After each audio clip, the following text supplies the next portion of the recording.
ఇప్పుడు సొమ్ములు చేస్తాము, బంగారు ఒక ముద్దలోంచి సొమ్ములు చేస్తాం. సొమ్ములు చేసిన తర్వాత వాటికి ఏదో నామరూపాలు కనిపిస్తున్నాయి, గాజులనో దండలనో ఏదో అంటున్నాం.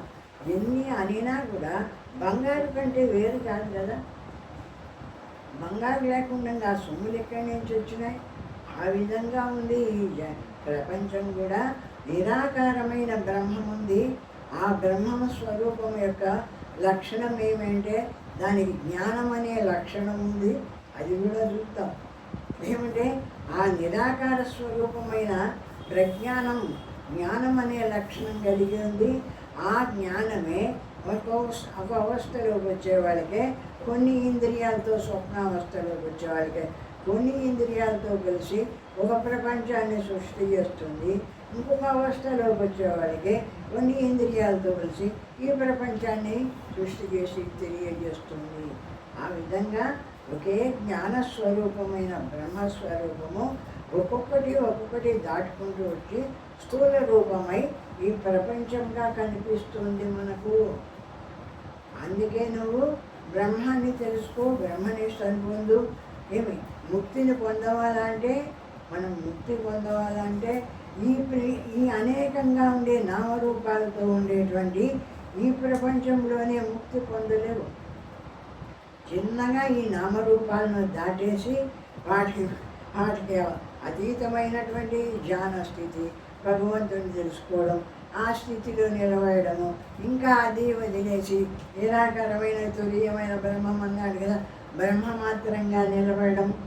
అట్లా మళ్ళా ఎట్లా బయటికి వచ్చి అనేక రూపాలు అయిందో ఆ బ్రహ్మస్వరూపమే దాన్ని వెనక్కు తీసుకుపోయి నిరాకార స్థితిలో నిలబడి ఆ బ్రహ్మమై నుంచి జీవన్ముక్తిని పొందు. శరీరం ఉండంగానే పొందు ముక్తి. చచ్చినాక ముక్తి వస్తుందో రాదో మనకేం తెలుసు. కాబట్టి ఇప్పుడే పొందితే ఇది కదా ముక్త స్థితి. ఆనందంగా ఉంది చూడు, ఏది లేదు, అనంతంగా ఆనందంగా ఉంది. ఇది కదా నా స్వరూపము అని ఆ ముక్త స్థితిని దేహం ఉండంగానే పొందమంటుంది శాస్త్రం.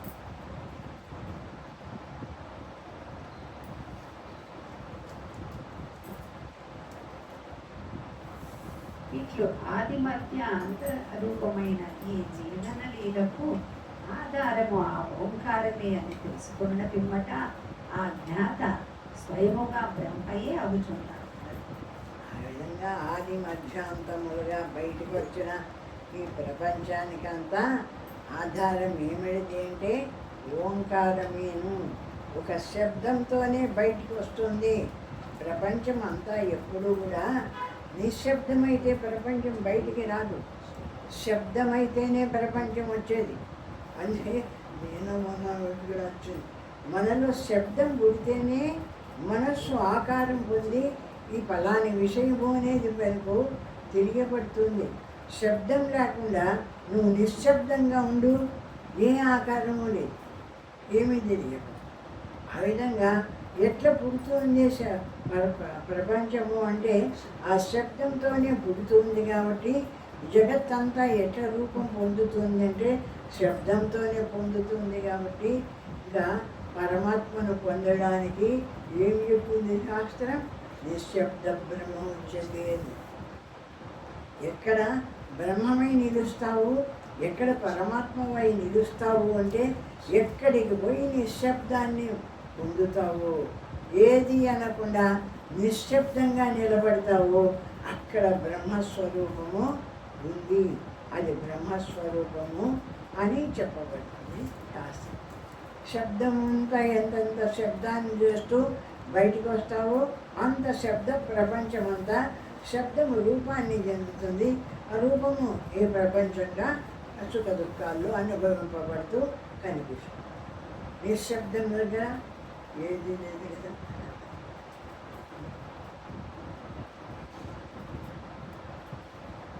జ్ఞానము అను పదము యొక్క అర్థమును వేదాంతములోను వ్యవహారములోను చాలా భేదం ఉన్నది. వేదాంతములో జ్ఞానమనగా ఆత్మను కనుగొని ఆత్మస్వరూపుడు. జ్ఞానానికి కూడా రెండు అర్థాలు ఉన్నాయి. వాటిల్లో వేదాంతంలో ఉండే జ్ఞానము అనేదానికి బ్రహ్మస్వరూపాన్ని తెలుసుకొని బ్రహ్మమాత్రంగా నిలబడము.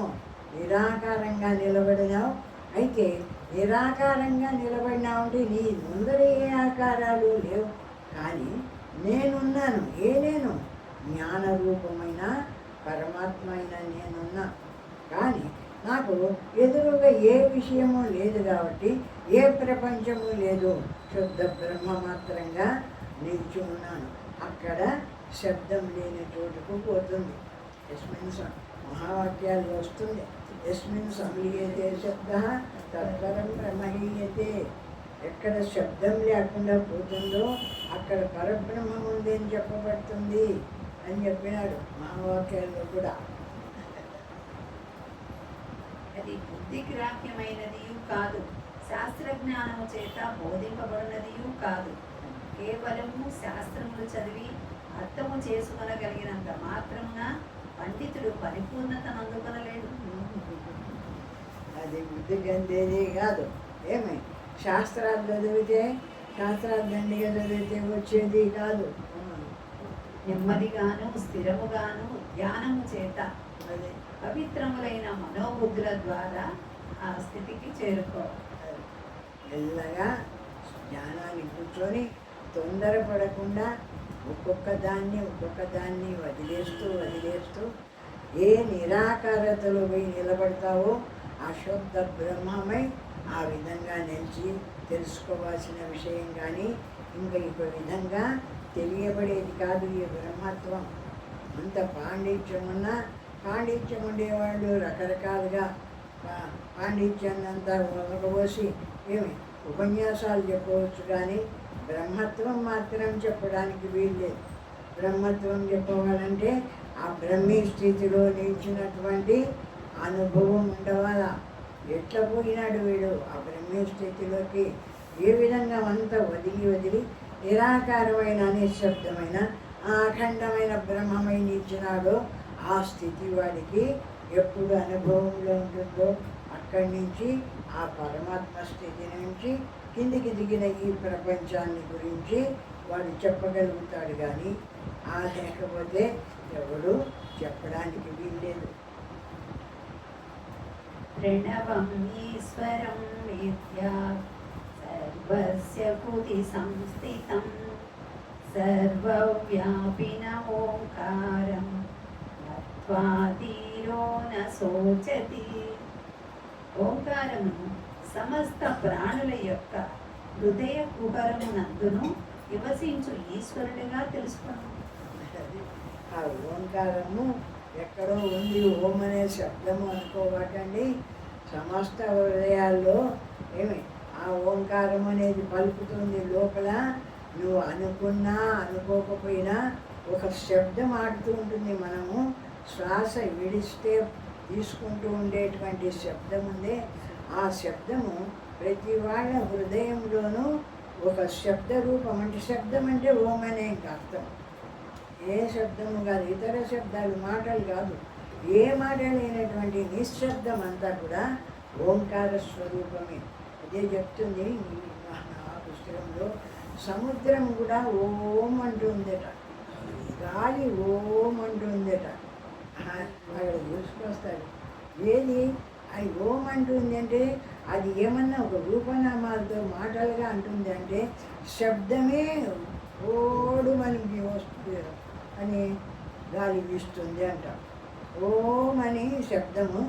ఆ విధంగా ఆ సముద్రం యొక్క ఆ శబ్దం ఓం అని. ఆ విధంగా ప్రపంచమంతా ఓంకారంతో నిండిపోయి ఉంది అంటాడు. ఆ విధంగా ప్రతిదీ ఓంకారాన్ని ఉచ్చరిస్తుంది. అంటే అగ్ని బగ్గని పైకి లేస్తుంది కదా, ఆ బుగ్గుమని పైకి లేస్తుంటే అది కూడా ఓం అనే శబ్దంతోనే పైకి లేస్తుంది అంటాడు. ఆ విధంగా సర్వత్రా అంతటా ఓంకారము నిండిపోయి ఉంది ప్రపంచమంతాను అని చెప్తుంది పాండిత్యమే. ఇట్లు ఓంకారము సర్వవ్యాపిగా తెలుసుకున్న వాడు హీనుడు, అతను ఎప్పుడూ దుఃఖించడు. ఆ విధంగా ఈ ఓంకారం అనేటువంటి ఈ శబ్దము సర్వవ్యాపకంగా ఉంది, అంతటా ఉంది అని తెలుసుకున్నటువంటి వాడు ధీరుడు. వాడు మన జన్మమెత్తాడు. సర్వ ప్రాణుల యొక్క హృదయ కుహరముల యందు వ్యవహరించు జీవశక్తిని ఓంకారము తనలో ఇముడ్చుకొని ఉండదు. ఈ జీవశక్తి, ఈ వస్తూ పోతూ ఉండేటువంటి శ్వాస ఉందే గాలి, అది కూడా మనం చెవులో వేళ్ళు పెట్టుకొని ఉంటే అది కూడా ఓం అనే శబ్దం చేస్తూ ఉంటుందట. లోపలికి పోను బయటికి రాను అది శబ్దము ఓం అనే ఉచ్చరిస్తూనే ఉంది అంటాడు.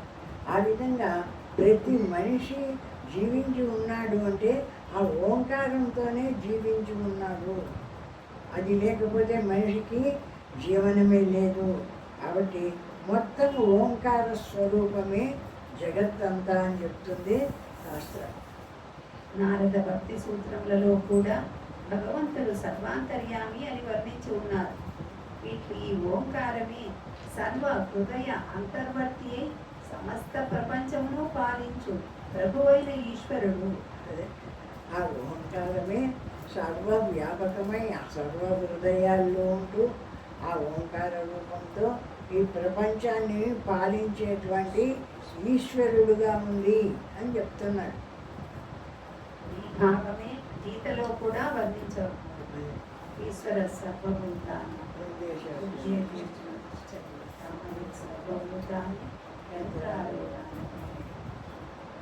ఆ పరమాత్మను సమస్త రూపములందు చూచుటే ఆత్మ పరిపూర్ణత్వం లేక ఆత్మజ్ఞానం అనుకుంటున్నాం. ఆ విధంగా అంతటా పరమాత్మే ప్రకాశిస్తున్నాడు. కాబట్టి అంతా ఓంకార స్వరూపమే. అంతా ఓంకార స్వరూపంలోనే మనుషులు, పశువులు, పక్షులు మొత్తం అన్ని జగత్తంతా నడుస్తూ ఉందంటే దేంతోనూ నడుస్తుంది అంటే ఓంకారం అనేటువంటి ఒక శబ్దంతోనే ఈ ప్రపంచమంతా నడుస్తుంది. కాబట్టి సమస్త ప్రపంచము ఓంకార స్వరూపము అని తెలుసుకో అంటారు. పరిపూర్ణతను అందినవాడు తన చుట్టూను పరిపూర్ణతనే చూచును. కావున మనలో పరిపూర్ణత జ్ఞానము కలుగుట అనిన సర్వవ్యాపి పరిపూర్ణము ఆత్మజ్ఞానము కలిగి ఉండటే అవుతుంది. పరిపూర్ణత అంటే నువ్వు ఎంత అనుకోమని కాదు, అంతటా ఒకటే స్వరూపమైన ఒకే పరమాత్మ స్వరూపము సర్వవ్యాపకంగా నిండుకోండి. అటువంటి పరమాత్మ స్వరూపమే నాలో కూడా ఓం అనేటువంటి ఆకార కర్మకారాలనే జాగ్రత్త స్వప్న సుషుప్తులనుకో, అది లేకపోతే ఈ శ్వాస అనే ఆడేది కూడా ఓంకార శబ్దమే అనుకో. ఆ విధంగా అనుకొని సర్వము ఓంకారానికంటే వేరైంది కాదు. కాబట్టి అంతా ఓంకార బ్రహ్మస్వరూపము అని భావించమంటాడు. జ్ఞాని దృష్టిలో సర్వము సుందరముగాను క్రమబద్ధముగాను సమీకృతముగాను అవుచుండదు. కాబట్టి జ్ఞాని దృష్టిలో ఏదంతా ఈ పనికిరాదు ఇది పనికిరాదు అన్నాడు. సర్వము ఆ బ్రహ్మస్వరూపంగానే చూస్తాడు. ఏది చూసినా ఇక్కడ చూసినా సర్వము బ్రహ్మ మాత్రంగానే మంగళకరంగానే చూస్తాడు. కానీ శుద్ధంగా ఇది కాదని తీసేయడు. అసుందరమందు సౌందర్యమును దుఃఖము నుండి పరిపూర్ణ ఆత్మానందమును అతను పొందుతున్నాడు. ఇక అసుందరము అంటే ఈ చూడడానికి ప్రపంచమంతా దుఃఖభీష్టంగా రకరకాలండి. దీంట్లో అంతా కూడా ఒకే పరమాత్మ ప్రకాశిస్తూ ఉన్నాడు అని సుందరమైన ప్రకాశాన్ని పరమాత్మను చూచేటువంటి వాడు జ్ఞాని. ఆ విధంగా ఇంకా దుఃఖము నుండి పరిపూర్ణ ఆత్మానందమును అతను పొందుతున్నాడు. ఆ దుఃఖ రూపమైన ఈ ప్రపంచమంతా ఎంత దుఃఖ రూపం అనుకుంటుంటాడుగా, ఈ దుఃఖం ఎక్కడి నుంచి వచ్చింది, ఆ దుఃఖం అనేటువంటి విషయాన్ని ఎట్లా కనుక్కున్నాను నేను అంటే సుఖం అనేది దానికంటే ముందు ఏదో ఒకటి ఉండబట్టి ఈ దుఃఖము అనేదాన్ని కనుక్కున్నా. అంత దుఃఖమే అంటే దుఃఖం అనుకోవడం అనేది ఎక్కడ ఉంటుంది? అట్లా లేకుండా నాకు ఇది దుఃఖము అని అనిపిస్తుంది అంటే దీనికంటే నాకు జ్ఞాన స్వరూపమైన సుఖస్వరూపమైన పరమాత్మ ప్రకాశిస్తూ ఉండేటువంటి విషయాన్ని అర్థం చేసుకొని నేను అప్పుడప్పుడు బ్రహ్మమాత్రంగా నిలిచి ఆ సుఖస్వరూపమైన బ్రహ్మానందాన్ని అనుభవిస్తున్నాను కాబట్టి అటువంటి ఆనందం లేని ప్రపంచం ఇది దుఃఖము అని చెప్తున్నామే కానీ దీనికి దుఃఖం అనేది ప్రత్యేకంగా ఉందా? అంతా ఏకరూపమైన ఏ బ్రహ్మము సర్వవ్యాపకంగా ప్రకాశిస్తుందో దాంట్లో ఒక్కొక్కరిలోకి ఈ దుఃఖ రూపమైన ప్రపంచం కనిపిస్తుంది. బుద్ధిలో వివేచన శక్తి అభివృద్ధి పొందినప్పుడే ఆత్మ వివేచన బాహ్య అభ్యంతరములందు కలుగుతున్నది. బాగా బుద్ధి వికసించేటువంటి స్థితి కావాలి. మొద్దుబడిపోయి ఏదో మత్తులో పోయి అట్లుండకూడదు. ఎంతెంత బ్రహ్మభావాన్ని పొందుతున్నామో అంతంత ఎక్కడ చూసినా అంతగా బ్రహ్మమే, ఇది బ్రహ్మస్వరూపమే, ఇది బ్రహ్మస్వరూపమే అని సర్వము బ్రహ్మభావంగా చూసేటువంటి శుద్ధమైనటువంటి బుద్ధి కలిగినటువంటి స్థితి ఉండవాలా. ఆ బ్రహ్మభావాన్ని పొందవాలా అంటే, ఆ బ్రహ్మభావంతో నువ్వు చూడవాలా అంటే ఇక్కడ కనబడే నామరూపాలన్నీ పక్కన పెట్టవాలి కదా. అంతా నిరాకారమైన బ్రహ్మమని చూడడానికి అటువంటి శుద్ధమైనటువంటి మనస్సు కలిగినటువంటి వాడే సర్వము బ్రహ్మస్వరూపము అని చూస్తూ ఉంటాడు అంటారు. అమాత్రోనంత మాత్రస్య వైతస్యోపశమః శివః ఓంకారో విదితో యేన సమునిర్నేతరో జనః. అమాత్రము అనంత మాత్రము కలిగిన ఓంకారము ద్వైతము ఉపశమించుటచే శివము శాంతము అయి ఉన్నది. రెండవది లేకుండా ద్వైతం ఉపశమించుటచే అంటే ఇది వేరే అది వేరే వాడు వేరే వీడు వేరే అని ఈ ప్రపంచమంతా రకరకాలుగా కనిపిస్తుంది. ఇదంతా ఎక్కడ కనిపించకుండా పోతుందో అంటే దీన్ని ఎప్పుడు అనుకోకుండా ఉంటామో, అనుకోకుండా అంతర్ముఖమై ఎప్పుడు నిలుస్తున్నామో అప్పుడు ఈ ఓం అనేటువంటి ఆ జ్ఞానస్వరూపాన్ని తెలుసుకొని ఆ పరమాత్మ స్థితిని పొందుతున్నాం. ఎప్పుడు బయటికి వస్తామో ఈ కనబడేడు ఈ సుఖాలు దుఃఖాలు వాడు వీడు అనేకంగా అనిపిస్తూ ఉంటాయి. అంతర్ముఖమై ఒకటే స్వరూపమై నిశ్శబ్దంగా నిలబడిన స్థితిలో ఈ ఓంకారం అనేటువంటి నిరాకార బ్రహ్మమే ప్రకాశిస్తూ ఉంటుంది. ఆ స్థితిలో ఈ విధముగా ఓంకారమును తెలుసుకున్న వాడే ముని, ఇతరుడు కాదు. ఆ విధంగా ఈ ఓంకార స్వరూపమును బాగా తెలుసుకున్నటువంటి వాడే ముని, అంటే మననశీలుడు, భగవంతుని తెలుసుకున్నటువంటి వాడు అంటే.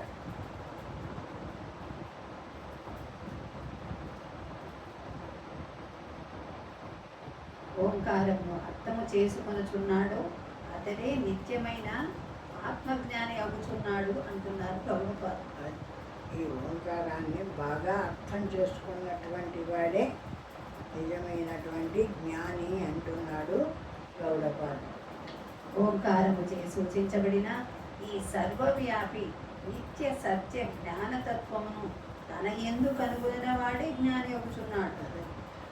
ఓం అనేటువంటి శబ్దము ఒక శబ్దానికి ఏ శబ్దమైనా శబ్దము అంటేనే శబ్ద రూపమే ఓం. ఓం అని అనకపోయినా ఆ శబ్ద రూపము ఓంకారమే. ఆ విధంగా ఈ ఓం అనేటువంటి శబ్దం చేతనే జగత్తంతా వ్యాపించి ఉంది, సర్వవ్యాపకంగా ఉంది. జ్ఞానస్వరూపమైన ఓంకార శబ్దం, ఆ శబ్ద రూపమే ఇక్కడికి ఉపాసన చేసేటువంటి వాడు దాన్ని తెలుసుకొని అర్థం చేసుకొని అనుభవం చేసేటువంటి వాడు ఏం చేస్తున్నాడు అంటే ఏది అనకుండా నిలబడుతున్నాడు, ఏ శబ్దము చేయడు. నిశ్శబ్దంగా నిలబడినప్పుడు ఆ నిరాకార రూపమైన ఏ బ్రహ్మం ఉందో ఆ బ్రహ్మము ఆ ఓంకార రూపమైనటువంటి శబ్ద అవాచ్య పరబ్రహ్మము. ఆ ఓంకార రూపంతో చెప్పబడేటువంటి బ్రహ్మస్వరూపం ఏది అంటే ఆ నిరాకారమైనటువంటి శుద్ధ బ్రహ్మస్వరూపము అని తెలుసుకున్నవాడు ముక్తి పొందుతున్నాడు. ఈ వాక్యంతో గౌడపాదుడు మాండుక్య ఉపనిషత్తులోని ప్రథమ అధ్యాయం ఉందండి తన కారికలను ముగించుతుంది. ఓంకారం నిర్ణయం అయిపోయింది.